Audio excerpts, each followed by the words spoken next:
Hi, everybody, and welcome to Ivy English. I'm Karen. And I'm Chris Gorski. Today is September 24th, and today we have part one of a two-part article entitled, Wait, Coke and Ketchup were once medicine? Boy, you say that so well. You deliver that question that feels a little bit surprising and a little bit interesting. And yeah, that's right. Coke and ketchup were once considered medicine, along with a whole list of a bunch of dubious claims regarding food. Oh, yeah, and very bad ingredients, actually. But I'm glad that you mentioned this thing about intonation because it's something that does not get much attention in English teaching in Taiwan. I could have read it in a sort of Taiwan English way. Excuse me, I don't mean that to be derogatory, but it's just typical of what you hear here. Wait, Coke and ketchup were once medicine.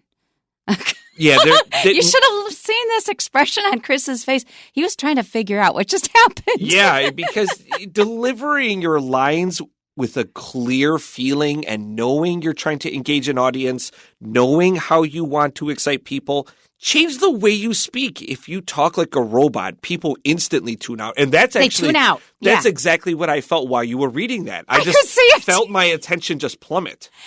It's so short, but your attention took like 3 microseconds to plummet. Yeah, and this is a story that I'm personally very interested in, something I love, but delivered poorly, you're just like, nah, I'm okay. And we tune out so fast. So quickly. I was listening, and I have to give AI credit for some things. I was listening to some songs. I was listening to some song composing software. It also can enhance what you've already done. And I listened to the original song, and I thought, yeah, it's a song. It's okay. But then AI took it and flew with it, and I heard the words clearly. It was totally different. Interesting. So it rebalanced the audio so that the vocals were more forward, or? They added instrumentation. I think the timing, everything suddenly made it much more interesting. And it shocked a lot of musicians. We said, oh, my God, it's so much better than what I did. That's interesting. I don't like admitting that, but it was true. I think so maybe tightening up the little spaces where music should be, fixing the beat. And a good producer, any good music producer, is going to add color to a good composition. And maybe that's what AI is really good at here. The words were clearer and louder. All of a sudden, I knew what the song was talking about. The first time, it was just kind of an ordinary song. Well, anyway, I just want to repeat those 2 readings. So you have an impression in your mind about the difference between the way you might read it just when it's in front of you as a written text and the way a native speaker would read it. So listen closely. Taiwan English style. Wait, Coke and ketchup were once medicine. Now, the listener will probably not be listening, but they will not know why this is interesting or important. The way a native speaker would read it, wait, Coke and ketchup were once medicine? Much better, much better. This is much more engaging. It's exciting, and it also engages your listeners. That's right. And that first word, wait means I misunderstood, I misinterpreted, I had a totally wrong idea. Now you're telling me something that's shocking me. Wait. So I'm going to explain what I now understand, and you tell me if I'm right. Coke and ketchup were once medicine? Oh, come on. Coke is said to be really bad for your health. How could it have been medicine, for example? Okay, let's just go ahead with the article. Wait, Coke and ketchup were once medicine? Food has a way of reinventing itself over time. Some products that were once believed to have medicinal value are now treated as everyday snacks or drinks. Coca-Cola and ketchup are 2 famous examples. Coca-Cola is one of the most popular drinks in the world. Today, most people see it as a sweet, bubbly soda often enjoyed with fast food. However, the original recipe of Coca-Cola vastly differs from the drink we know today. It was originally developed and marketed as a medicinal tonic by Dr. John S. Pemberton in the late 1800s. Pemberton created the drink as a way to help with a severe morphine addiction he developed after getting seriously injured in the Civil War. He made a sweet syrup with ingredients like coca leaves and cola nut, hoping to offer stimulation without the need for alcohol or other drugs. Pemberton marketed the syrup as a cure-all that could be added to soda water. Advertisements claimed that the drink could treat conditions such as headaches, nerve pain, and even a low mood. At the time, such claims seemed believable because carbonated water was thought to have health benefits, while coca leaves were often recommended by doctors as a stimulant. As the addictive and harmful effects of cocaine became widely recognized, Coca-Cola removed the cocaine-containing coca extract from the drink after growing public concern. The company later used processed coca leaves without cocaine while continuing to provide a mild, stimulating effect through caffeine. With advancements in bottling, carbonated drinks soon became commonplace, and people gradually stopped viewing them mainly as health products. What began as a medicinal concoction was eventually transformed into a sweet and refreshing indulgence enjoyed worldwide today. I am going to have to issue a disclaimer. Okay. I am anti-soda. Really? I think you should never, ever, ever drink soda, period. Excuse me. Okay, so I won't go that far. I was a big soda pop drinker. I'll confess. I don't say the word soda. I'll say pop. But anyways, I used to drink it a lot in America. I almost never drink it today. But once in a while, a really cold Coca-Cola, man, it hits so the spot. hard. Oh, it's so good. Especially, I will say Coca-Cola. Because I almost never drink soda pop, if I'm going to drink it, it's going to be freezing cold Coca-Cola. It's so good. Okay, I have gum sensitivity. I don't like cold things in the first place. Yeah. So that's not the main reason. It contains so much sugar and so many industrial chemicals. Stay away. Okay, that's from Karen. All right, I have also run into that. These people who claim to be, health food fans and everything, drinking soda. Why do you do that? Well, anyway, we're going to talk about the origin of Coca-Cola, and it is pretty interesting. So our title again, wait, Coke and ketchup were once medicine. So today we're only going to hear about Coke. We'll talk about ketchup tomorrow. So the name already, Coke, is short for cocaine. And cocaine is a widely abused drug in the U.S. and elsewhere in the world, which has created lots of health and social problems. So here's what I want everyone to remember regarding this. Because, yes, of course, cocaine is very obvious to us that it's harmful and addictive. And it seems odd that Coke and ketchup could be considered medicine. Remember, if something seems bizarre or strange in history, it's important to remember we are in a very different world, in a very different context. We worry about very different things. Their world was extremely different than ours, and it made sense to them in the context that they had. We don't have it. People in the past got sick, and they knew they could go to the doctor, but they often couldn't afford it. And when they did visit the doctor, it wasn't necessarily very effective. That's true. So what they did know is that we could try certain foods. It was a proven, knowable fact that some foods could help you with diseases. We know about quinine helping with malaria, a specific disease you get from mosquitoes. We know that garlic was good with fighting bacteria, although they didn't know about bacteria necessarily at that time. So what they would do is try different plants from nature. They would very carefully monitor their feelings and their health, and they noticed small changes. And that's why you'll see later on, they'll say, okay, if you take this coca leaf, this cocaine, I don't feel so nervous. I have more energy. I feel less pain. I feel less pain. Whatever these feelings were. And that's how these things were marketed, because the line between medicine and food was very blurry. And those people really did not have any other alternatives. Actually, China has the same idea. That's exactly that you right. use food as medicine. However, a lot of these medicines that they sold, the reason they made you feel better is because they contained a lot of alcohol. They contained other dangerous ingredients that I'm not going to try and remember right now. But a lot of them just contained a lot of alcohol. And in this case, it was in addition cocaine that was in there that was helping kill the pain a bit. So anyway, let's go back to the beginning. Food has a way of reinventing itself over time. So I guess you could quote the Old Testament, the Song of Solomon. No, Ecclesiastes. There is nothing new under the sun. Because anything that we think is new and exciting, very often we've had it. It's been around for a long time. Okay, the next sentence. Some products that were once believed to have medicinal value are now treated as everyday snacks or drinks. And they're going to give you two examples that we've already mentioned, Coca-Cola and ketchup. And talking about Coca-Cola, you said you call it soda pop. It's because I think we are from the part of the U.S. that calls it pop. Do you also call it pop? I don't anymore because people laugh. Yeah. Okay. I have two words that I changed, two Minnesota words that I avoid. Okay. Number one is pop. Okay, we used to call it, or we still call it pop in Minnesota. And you can make a map of the U.S., which areas say pop, which areas say soda, and which areas say Coke. They use Coke for any kind of pop. Down in Georgia, where Coke was originally invented, everything is Coke. What kind of Coke do you want? I want a Sprite. That's right. Exactly. So those are the three main words that we use for soda.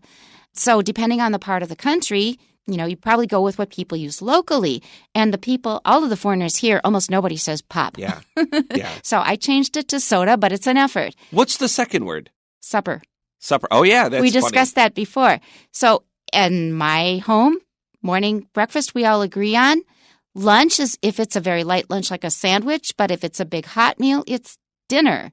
Any big hot meal is dinner. And the evening meal is also a hot meal, but maybe not as big as dinner. That was always supper. What about the room under the first floor of your house? Basement. Do you ever call it cellar? Cellar is a word like they would use in my grandma's house, and it's a wine cellar, but that floor below the house, below the main floor, is the basement. That's funny. I also use supper. I always say dinner now, too. I did change that. But I changed that probably while I was still in America. Supper seemed to fade away in Buffalo while I was there. But yeah, pop. I say soda pop because I'm not giving up on pop.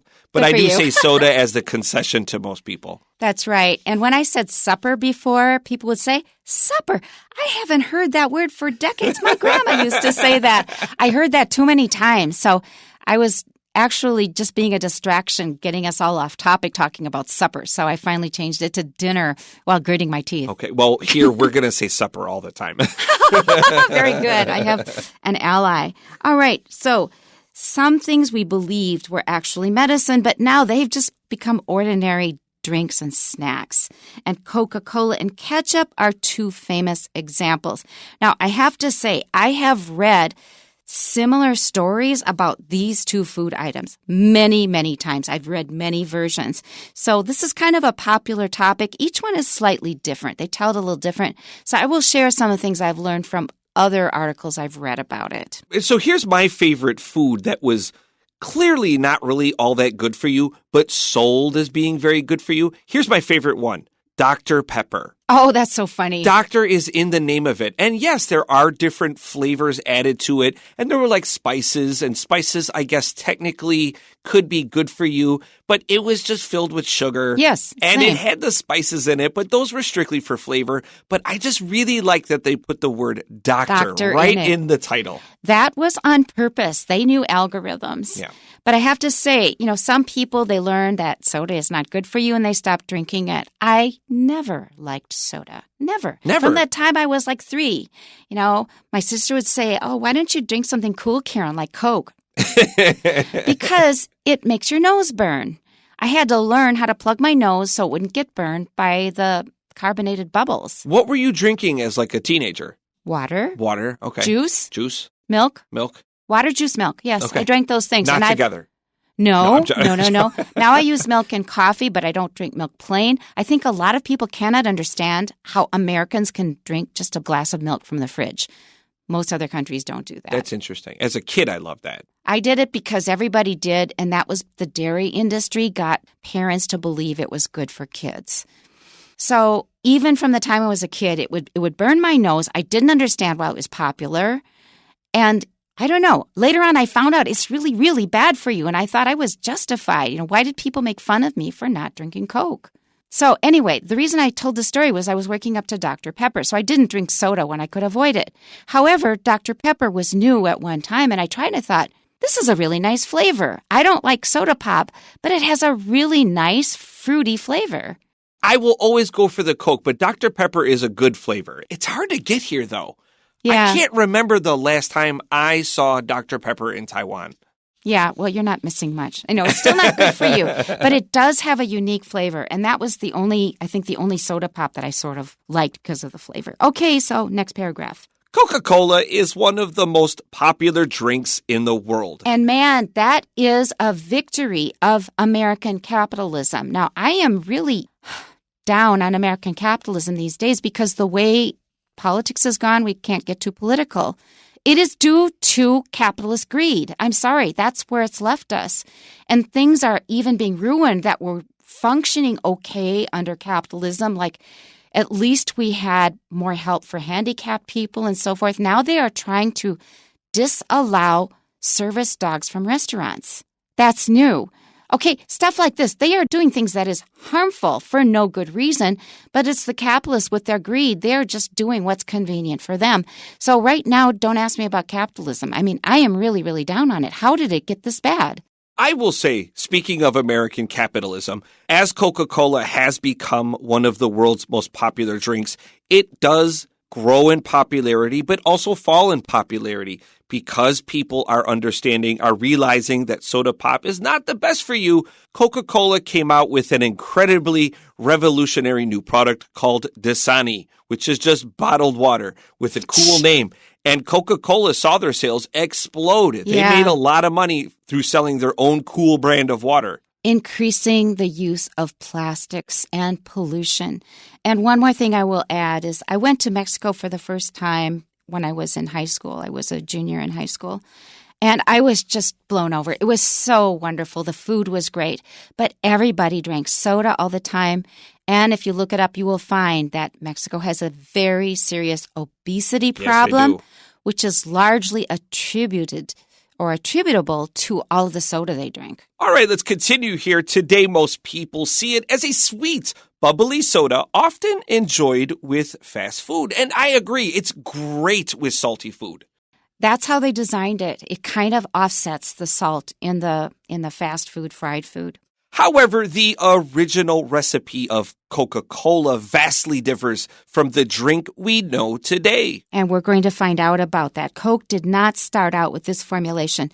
And it's often said that the recipe is kept in a safe that nobody can access and nobody can know the secret of the Coca-Cola recipe. If you have an opportunity to go to Georgia, in Atlanta, where Coca-Cola was first invented, you should go to the Coke Museum. It is a wonderful experience. It really is a lot of fun.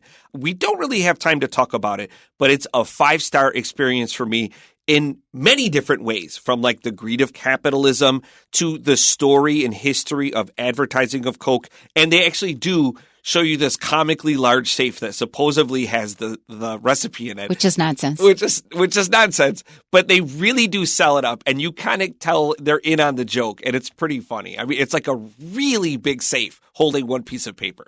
I understand that they have cinnamon flavor in it. Yes. And vanilla. Yeah. And I like both those flavors, especially vanilla.